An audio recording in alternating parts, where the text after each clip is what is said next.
All right, guys, going back to the old style format, which is me in the Shedio, on me Todd, having a chat. Not about anything too draining, I guess. But there are a couple of things that I want to talk about, discuss, and get off my chest without having to stick to a set storyline, set narrative, which occasionally happens when you have a guest on, because they like to feel wanted, maybe. Who knows? But unfortunately, the guest I was going to have on had to work, which happens, It happens. I don't get bitter or salty about it, but fucking hell, let me know sooner. Nah, I'm joking. Because it does happen, and it's not like I'm fucking Joe Rogan or fucking Brendan Schaub or Brian Callen or anyone like that. And this isn't my job, so that's a good thing. That's a good thing.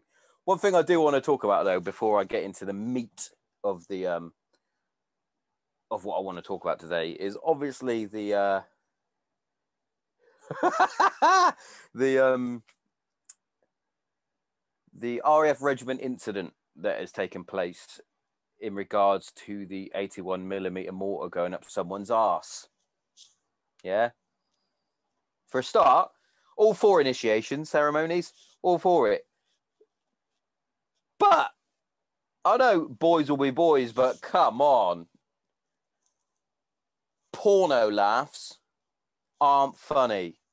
Nah.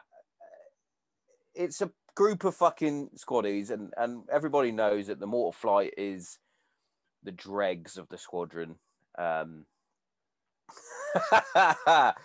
they do heinous things. When I was in, it was the greenie. They probably still do that, which is obviously the casing of the mortar tube that they've cut down, made a fucking mug out of it, and they do disgusting things with that, usually with drink. But this is something else. I mean, they were spitting on the dude's arsehole and then put the end, the little knobbly bit, in his arse. Now, a lot of people go, well, that's sexual assault. Yeah, but also he was quite willing and, just part of being a squaddy, I guess. And it's kind of, when you talk to civilians, they're like, that is disgusting. It is. But that's what squaddies do. Now, obviously, what's happened is lads have gone, have you seen this? Have you seen this? And it's gone around. And then, obviously, someone has then shown a civvy mate, most likely, who has then thought that's disgusting. I'll tell you what I'll do. I'll go to the papers. However, it's been brought to my attention that it was me. And that I got paid thousands of pounds to release this video to the press because it will booster my podcast. It won't, because one, I didn't do it. Two, I didn't do it. And three, why would I go, hey, Sun newspaper, Daily Mail, Rupert Murdoch, yeah. I got a story on the RAF Reg. Fancy running it and give me some money, And if I did, I'd be sat in a better shed. Well, I wouldn't even be sat in the shed. I'd be in a studio. Fucking hell. But one thing I do take kind of privilege and pride in is whoever has set up this lovely rumour about me, I'm just sat nestled rent-free in his head. Or her. But I'm in their head constantly. And, I got a lot of shit for the book. Everybody's entitled to their opinion. that's a true adaptation of what I went through within my time in the military. Which, guess what? Whoever did that, one of the latest little reviews on it. Oh, it's not Bravo 20. No, it's not, because I didn't do anything. I'm aware of that. But that doesn't mean I don't suffer with depression, anxiety, PTSD, etc., etc. Because guess what? You don't know me. You don't know my head. But yeah, it is a positive going through rent free in someone's head. But yeah. But why would it boost the podcast? That's what I don't understand. That's what I don't get. And why would... I'm sure I've got plenty of other stories and other things that I could be selling, you know, to boost this stuff.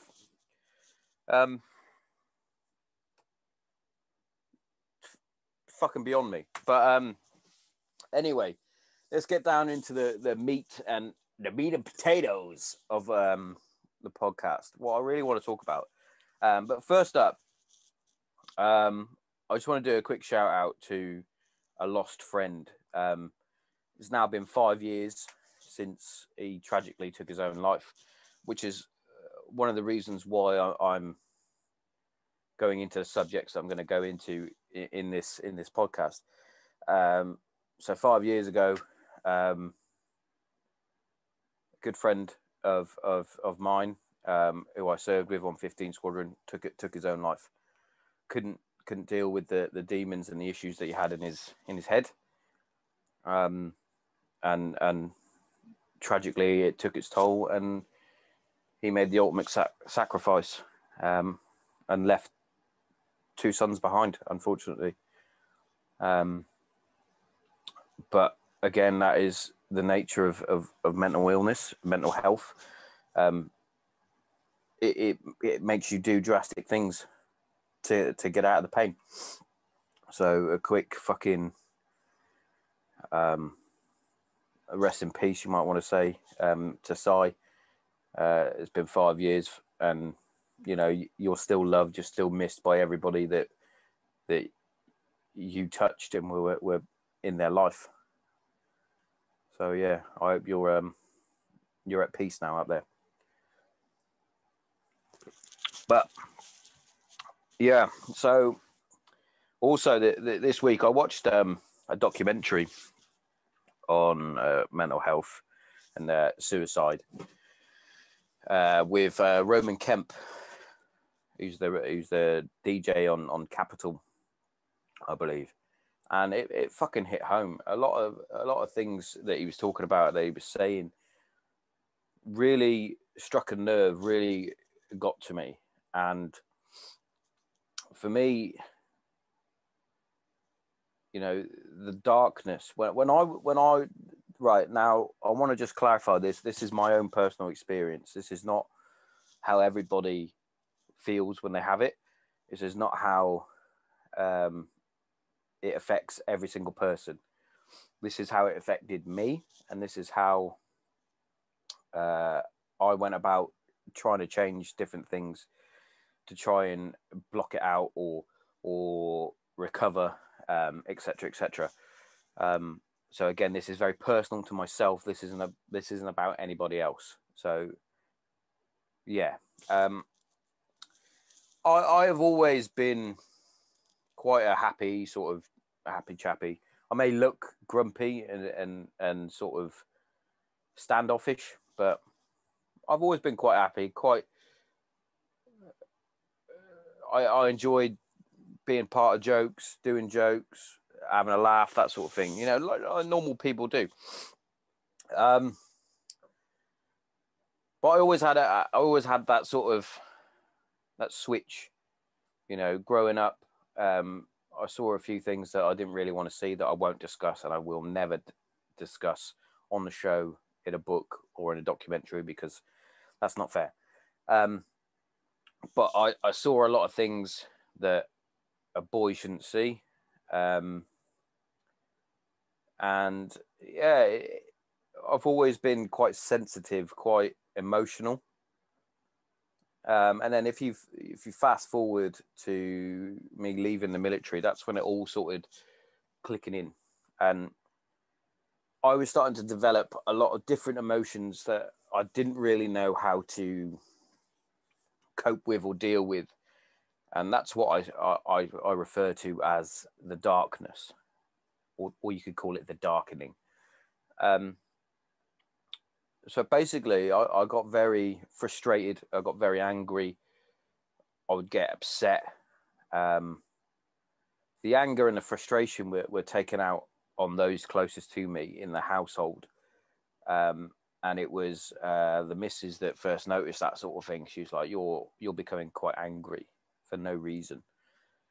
And in turn, when I was on my own, I was very, very emotional. I'd be in the work vehicles, or I'd be walking around, I'd be doing this, and I'd be very upset. I'd take myself off to be on my own so I could have a cry.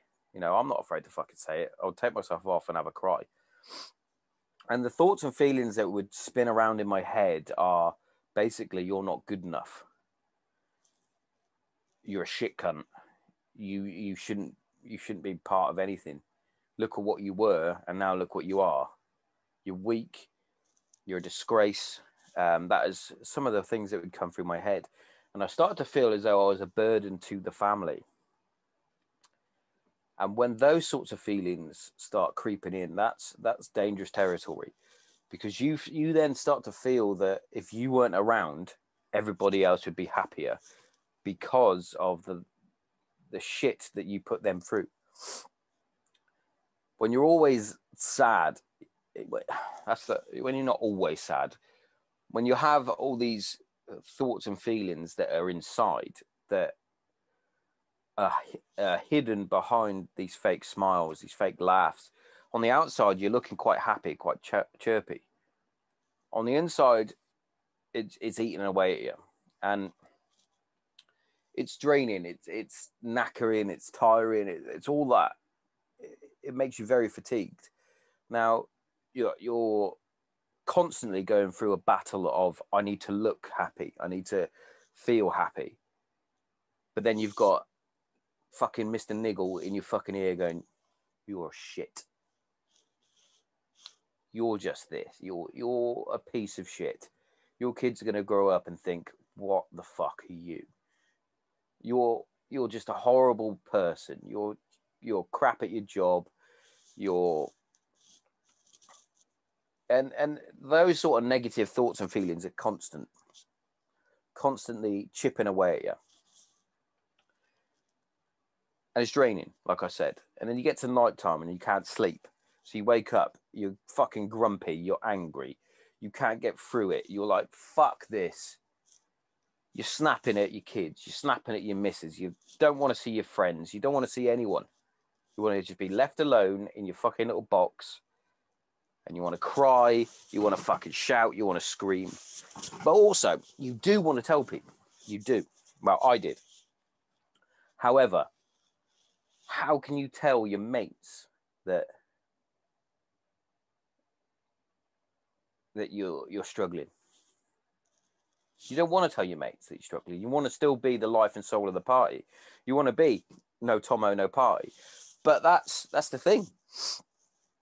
You're not the life and soul of the party anymore because you don't want to go. And I think sometimes it takes just one person to ask if you're happy. Are you happy?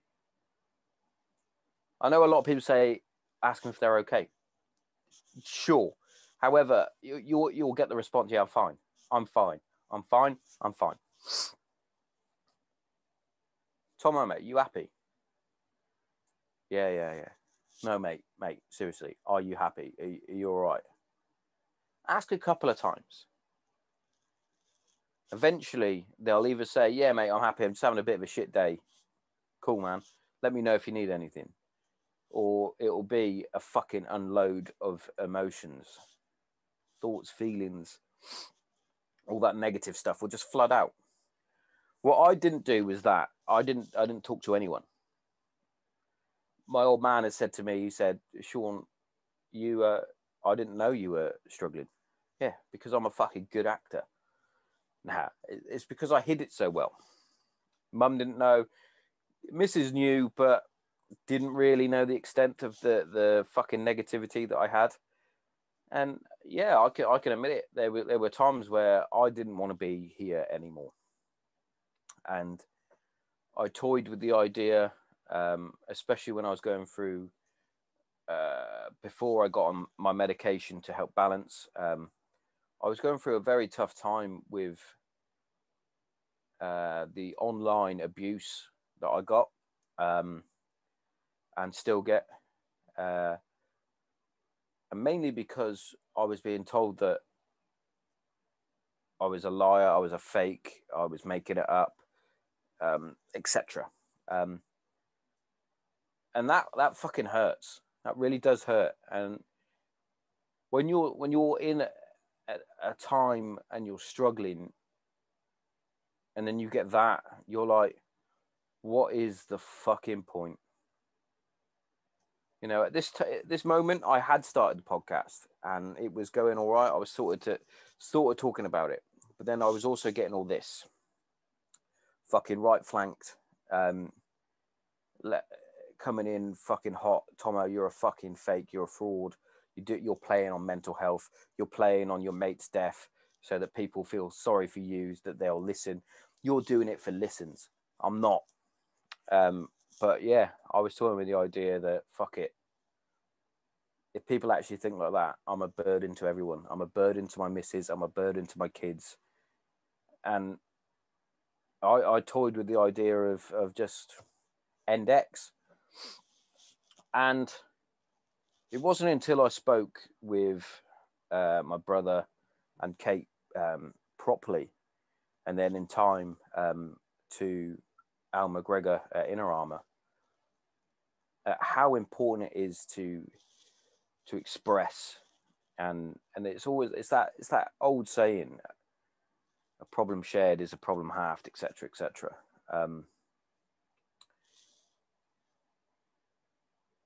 And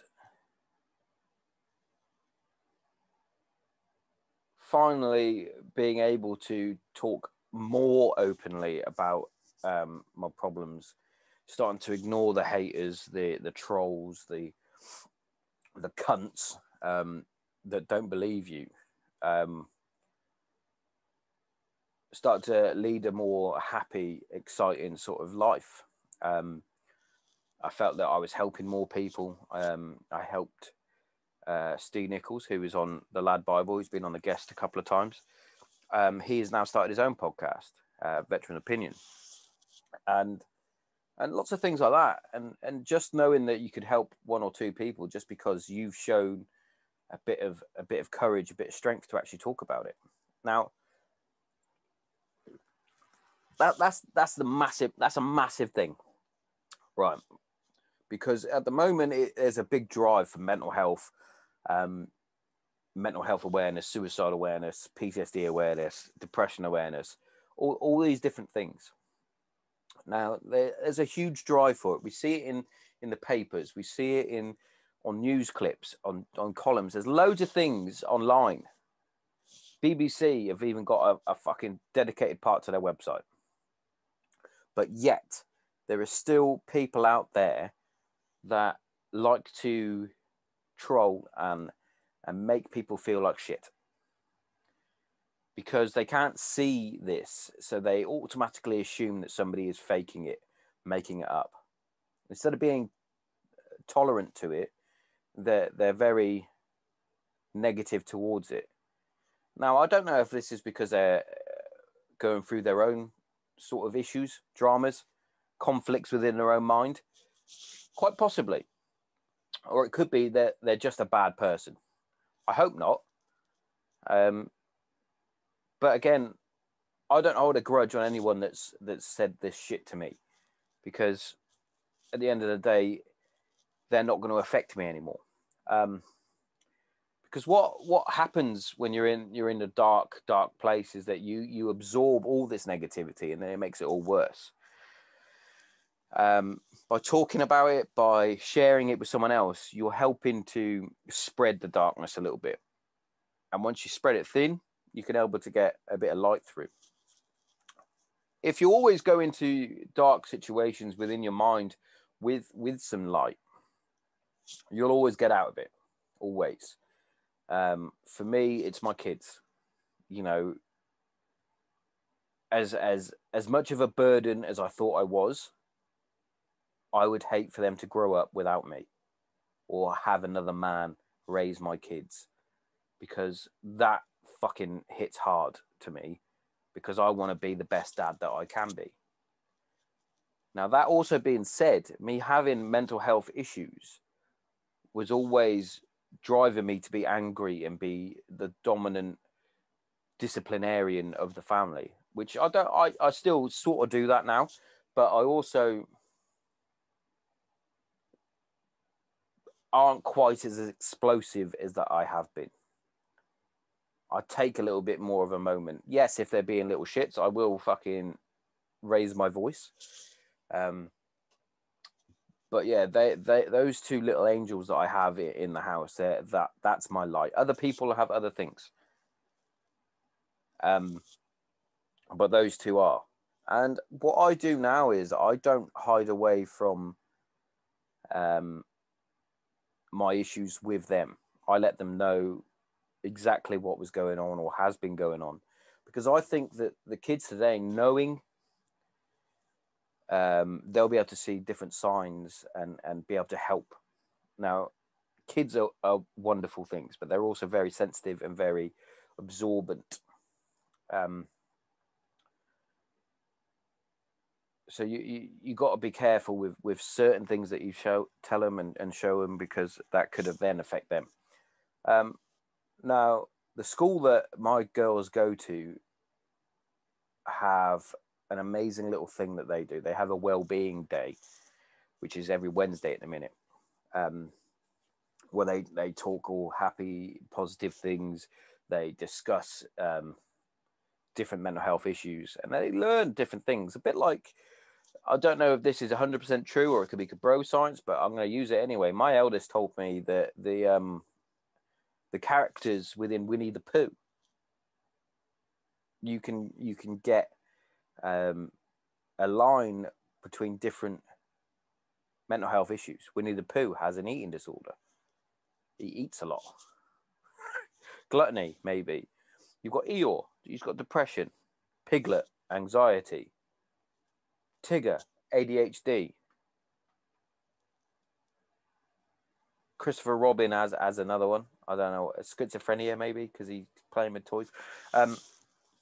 But it's amazing that at school that they're learning the intricacies of the mind, and it's a brilliant thing for them to learn.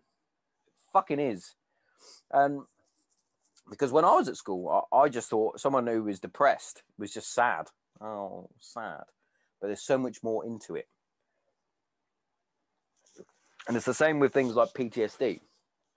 I know that I've been targeted for lying about PTSD, because people tend to believe that PTSD is one major incident that has affected you, and that is that. If you haven't witnessed your mate get his leg blown off, or had your own leg blown off, or been in small arms contacts, etc., you can't have it. No, not allowed. Idiot. Educate yourself. It can be a whole mixture of different things, different scenarios, different bits and bobs that all accumulate and build up until you're then starting to get stressed, depressed, reliving different traumas, getting flashbacks, getting angry for no reason. And a lot of these things are all triggered in different ways. I hate that word, triggered. But that is that. You know, the mind is a very complex being. And it's not just one thing. It's a bit like depression. It's not just one thing that keeps bringing you down. It's a collective, normally. Depression is obviously when you're thinking about the past. Same with PTSD, you're reliving the past. You're going through different things, the different stresses that keep stressing you out. Anxiety is obviously the future. You're worrying about things going on ahead of time. It could be your work. It could be coming out of these lockdowns, etc., etc. And that's another thing that's going to happen. We're going to come out of these lockdowns and people are going to be, they're going to be struggling because it's the unknown. There's going to be a lot of anxiety and a lot of stresses and a lot of stressors as well. I'm lucky. I carried on working throughout these lockdowns, so I've been outside. I know what it's like. You know, the kids going back to school is a good benchmark. It's a good starting point.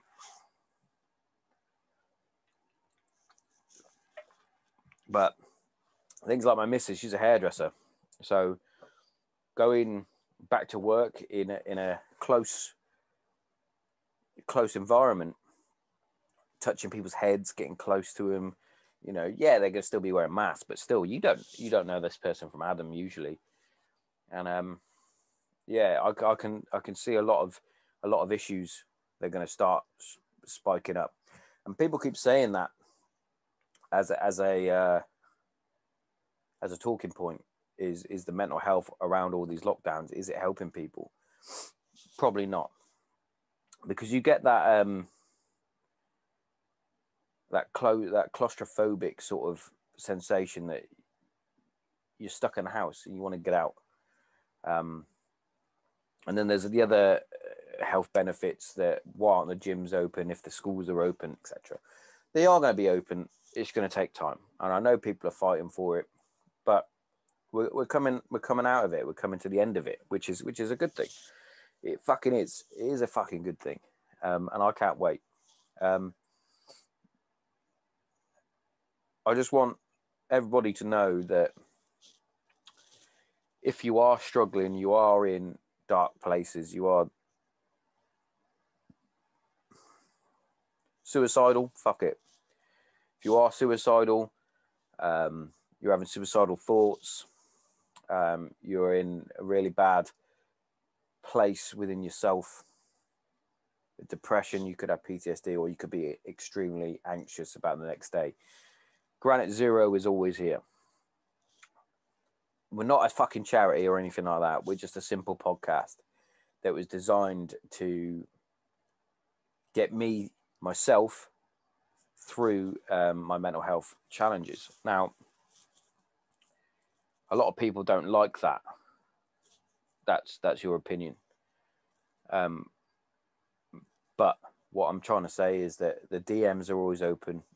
If you message me, I'll always reply, and I'll try and get back to you as soon as I can. You know, I'm always there to help other people.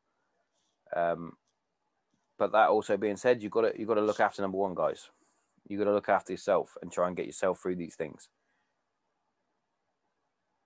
There's no point pointing the finger at somebody else for trying to make a difference if you've got your own little problems, you know? But also, you know, still on the sort of lines of the mental health stuff. Now, I've started to go out and do a bit more phys. Started to do runs, which I actually hate, because you've got to embrace discomfort to try and, you know, build yourself up. And that's one thing I hate is running, because I'm still a chunky little fucker and my knees and my ankles don't like it, but I do it.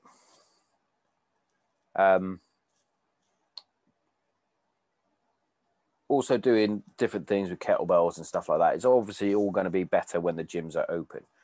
Sweet. And one of the reasons why I'm doing a bit more phys is because of the charity, the fundraising event that I'm doing for, obviously, Rock to Recovery that I'm wearing now.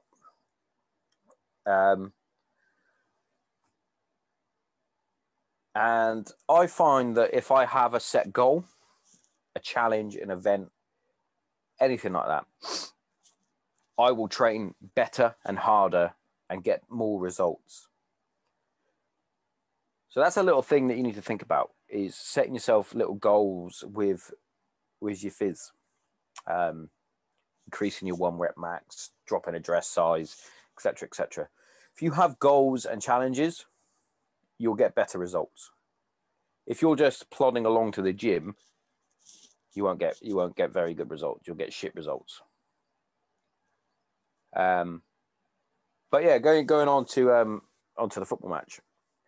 So 11th of July, QC, this year.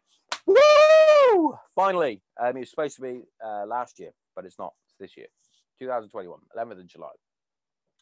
FC Granite Zero is a football team that I've made up because I thought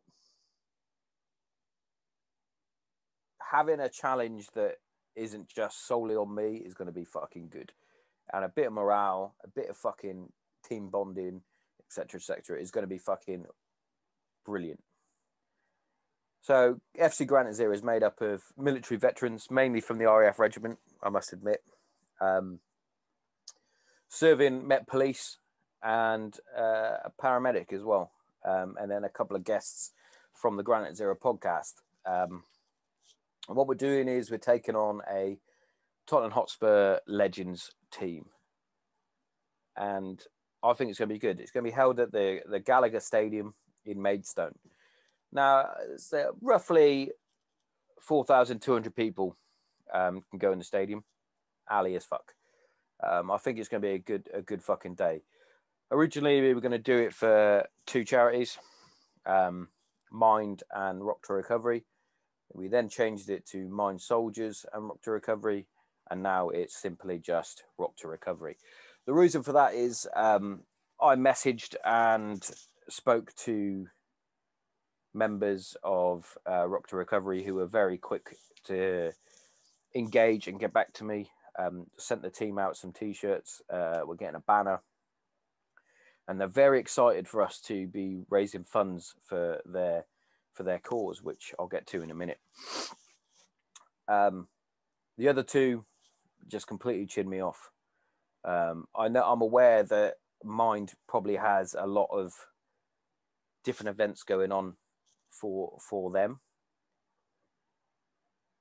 And they also have a lot of blue ticks that do some events for them. So obviously a little football match that's trying to build awareness for mental health is just going to get chinned off and put on the back burner. However, Rock to Recovery, they have lots of different fundraising events that are going on. People doing bike rides, mountain climbs, sleeping on top of Ben Nevis, I think is one of them. They are fucking brilliant, some of these things. We are the first sporting event in terms of team sport. So hopefully we can really put on a good show. Now, Rock to Recovery, I think, is a brilliant cause. You know, they help all veterans. I know that it's partly funded by the Royal Marines charity, which is cool. But Rock to Recovery itself it helps fucking any cat badge, friends, family of veterans, etc., etc., and they want to try and do their best they can to help any veteran's family that are fucking struggling, whether it's whether it's physical, mental, or financial. The list goes on and on. They are fucking brilliant, and they are starting to become bigger and bigger. And I'm actually quite proud to be representing them, especially in this football match. I got turned away by a number of different charities because I don't know whether my face didn't fit, what I was doing didn't fit. You know the general story. Just in case it was non-success for them, quite possibly. But I've spoken to the guys at Rock to Recovery, and I love everything about them. I think they're fucking brilliant, which is why I chose them. But you know, I just took on this challenge, and again, going back to mental health side of things, there's little things, little triggers, little stressors that pop up, and obviously I've got deadlines to make now. I've got to try and raise as much funds as I can. I've got to try and get things in to auction off to, and at the minute it's mostly on my own shoulders. I'm trying to get all this stuff in. I've got a few helps from my mum's husband, a bit of help from little Brown, but mainly it's myself. Oh, and the old man. We'll get there. We'll get there, and it'll be a good event. Definitely. But yeah, what I just want to just close off on is going back to the meat of it. You know, we've all, the majority of us have been in dark places. And these dark places are very specific to yourself, how you're feeling. What we all need to do and all need to think about is, how would I feel if I was in a shit place? Would I want my friend, colleague, acquaintance to not believe me, give me shit? Or would they appreciate it if I was upbeat, positive, and helpful? Because I believe we could all do more.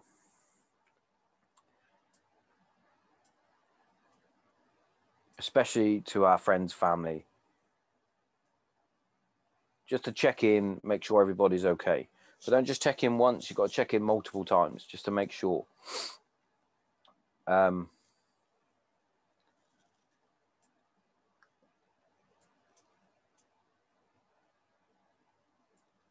basically, don't be a dick. If someone's come out and said they're struggling, as much as you probably go, oh, bollocks, mate, he's fucking playing on that again, cunt, don't need to say it. If he's banging on about mental health too much, you can either fucking disconnect or actually send a DM and say, are you all right? Do you want to talk about it? You know, it's less effort to be nice than it is to be a cunt. And that's something that we should all think about.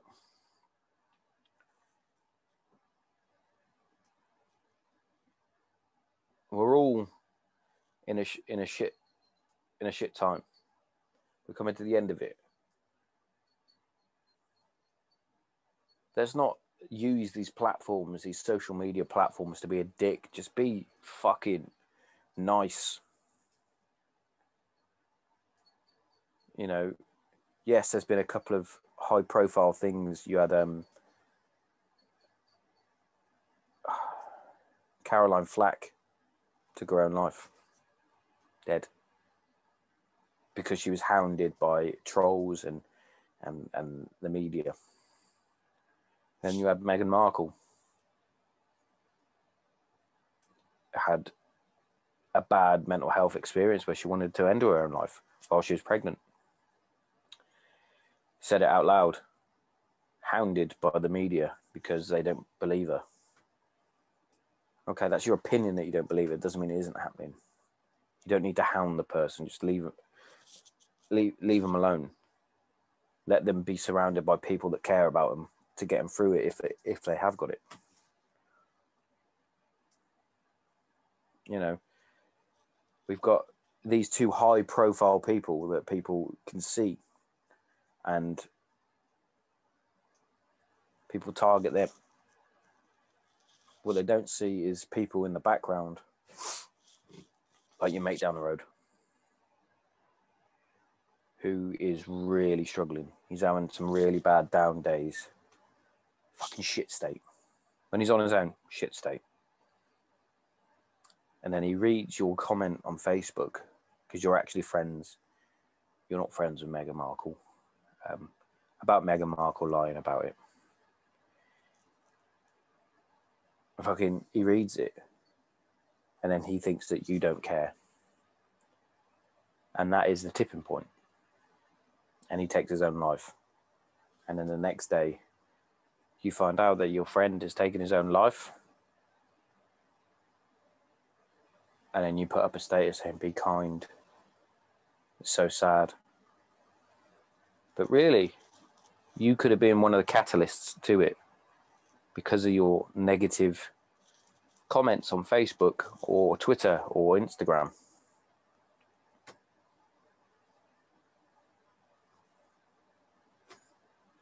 Be nice, be kind. And that is pretty much the gist of what I was trying to get at, you know. When you're in a dark place and negative things come at you over all sides, and it only takes one little spark and ignite it, and you've gone down the pan. But yeah, that was fucking depressing for you all.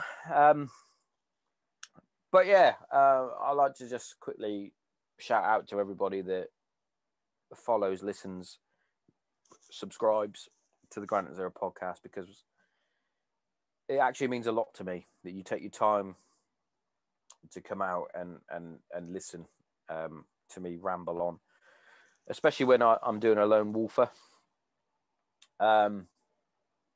But yeah, thanks to everybody that listens, subscribes, shares the podcast, and is friends of the show. Coming at us on Wednesday, I believe, I have Mr. Elliot, airborne and mental health resilience trainer, coming on the show, and it's going to be good. So stand by for James Elliott to come onto the show. But without further ado, I've been Tommo. This has been the Granite Zero podcast, and I'm out.